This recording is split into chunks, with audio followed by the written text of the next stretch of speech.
Good news! Central Americano MBBS just 34 lakhs. Columbus Central University.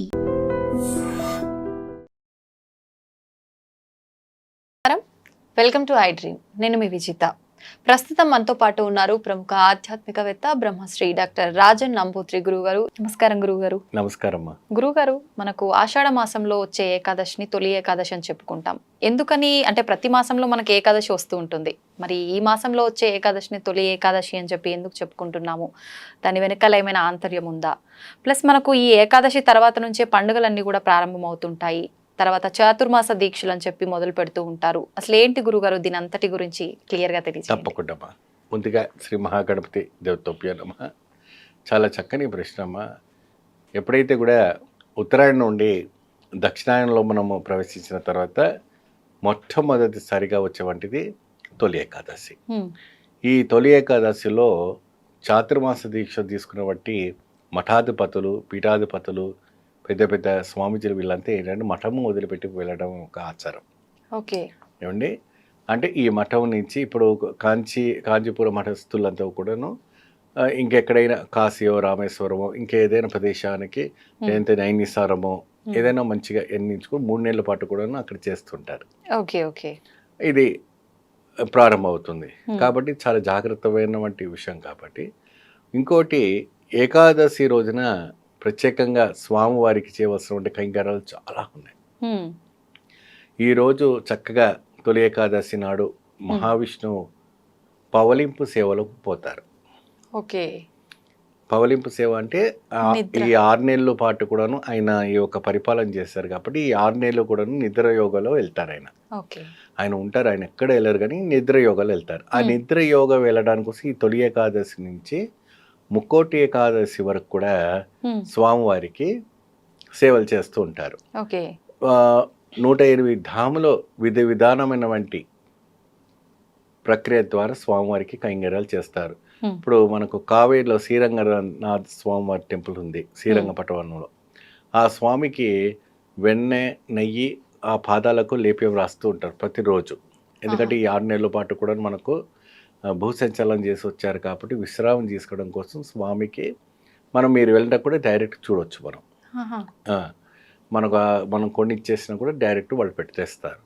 So ఆ రోజున చక్కగా ఉపవాసము పాటించి స్వామివారి నామం తీసుకుని విష్ణు సహస్రనామ కానీ స్వామివారి యొక్క అష్టకము కానీ తీసుకొని చక్కగా శాలిగ్రామం, విష్ణు శాలిగ్రామం ఉందంటే అష్టమూలికముతో అంటే పాలు, పెరుగు, తేనె ఇవన్నీ ఉంటాయి కదమ్మా, అష్ట ద్రవ్యాలతో చక్కగా ఆ ఒక శాలిగ్రామానికి పోసి నమస్కారం చేసుకోండి. అభిషేకమా గురుగారు? అభిషేకము ఇంట్లో లేదంటే మహావిష్ణు పటం ఉందనుకోండి, మీరు తులసి దళాలతో స్వామివారికి ఆ రోజు అంటే ఈ రోజున ఏకాదశి రోజున తొలి ఏకాదశి రోజున ఇది పెట్టండి. ప్రసాదంకి వచ్చేటప్పటికి మీరు ఏం చేస్తారంటే చక్కెర పొంగలి, వెన్ పొంగలు, స్వామివారికి పాయసము, గారెడు అరటాకులో వేసి దాంట్లో బియ్యపు దీపం పెట్టాలి. మనం బియ్యపు దీపం పెట్టి దాంట్లో ఆవు నెయ్యి వేసి దాంట్లో దూది పెట్టి ఒత్తి పెట్టాలి.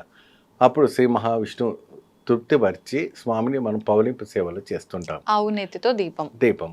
ఈ యొక్క 6 నెలల పాటు కూడా వచ్చేవంటి బోనాల పండుగలు అమ్మవారు చూసుకుంటుందని, తర్వాత భాద్రపద మాసంలో గణపతి చూసుకుంటారని, తర్వాత పితృపద వృక్షంలో పితృదేవతలు ఏమండి వాళ్ళంతా కూడా ఈ యొక్క పరిపాలన చేసుకుంటారని, తర్వాత నవరాత్రులు పితృపక్షం అయిన తర్వాత నవరాత్రి 9 రోజుల పాటు కూడా ఆ దేవి నవరాత్రుల్లో ఉన్నటువంటి ఒక పూజలో అమ్మవారు ఈ ప్రపంచం అంతా కూడా చూసుకుంటుందని, దాని తర్వాత కార్తీక మాసం శివుడు, ఆ శివుడు కార్తీక మాసం వచ్చిన తర్వాత చక్కగా ఈ యొక్క కార్తీక మాసం పూర్తిగా కూడా ఆయన ఆ మాసం పాటు కూడా చూస్తుంది. దాని తర్వాత ధనుర్మాసం.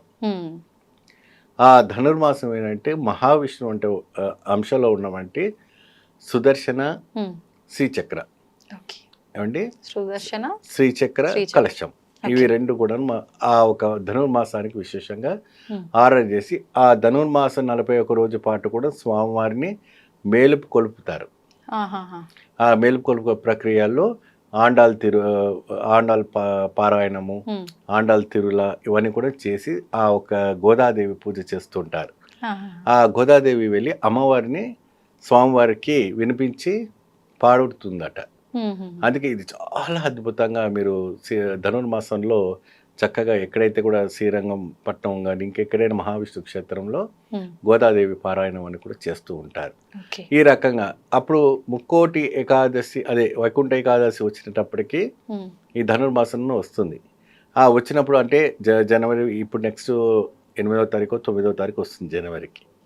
అప్పుడు స్వామివారు లెగుస్తారు. లెగిసిన తర్వాత అప్పుడు అన్ని పండుగలు కూడా ఏవి ఉండవు ఇంకా ఈ 6 నెలల పాటు కూడాను. తర్వాత సంక్రాంతి పండుగ ఉంటుంది, అది వేరే విషయం. కానీ పండుగలు అన్నప్పటికీ ఈ స్వామివారి పడుకున్న తర్వాతనే పండుగలన్నీ కూడా స్టార్ట్ అవుతుంది. దీపావళి పండుగ వస్తుంది, అన్ని వస్తాయి, విజయదశమి, దీపావళి అన్ని వస్తాయి, బ్రహ్మాండంగా వస్తాయి. వారి కర్తవ్యాలు నిర్వహిస్తారు. కానీ చక్రవర్తిగా ప్రతి 6 మాసం పాటు కూడాను మహావిష్ణు మాత్రమే బ్రహ్మాండంగా మనల్ని కాపాడుతూ ఉంటారు. అయితే ఏకాదశి అనగానే ఆ రోజు తొలి ఏకాదశి రోజు ఉపవాసాలు ఎక్కువగా ఉంటుంటారు కదా గురుగారు, ఎలా ఉండాలి దీక్ష అనేది? ఉపవాసాలు అంటే అమ్మా, ఇప్పుడు పేషెంట్స్ కొంతమంది చాలా మంది డయాబెటిక్ పేషెంట్స్ ఉన్నారు, ఇంకా వేరే వాళ్ళంతా ఉన్నారు.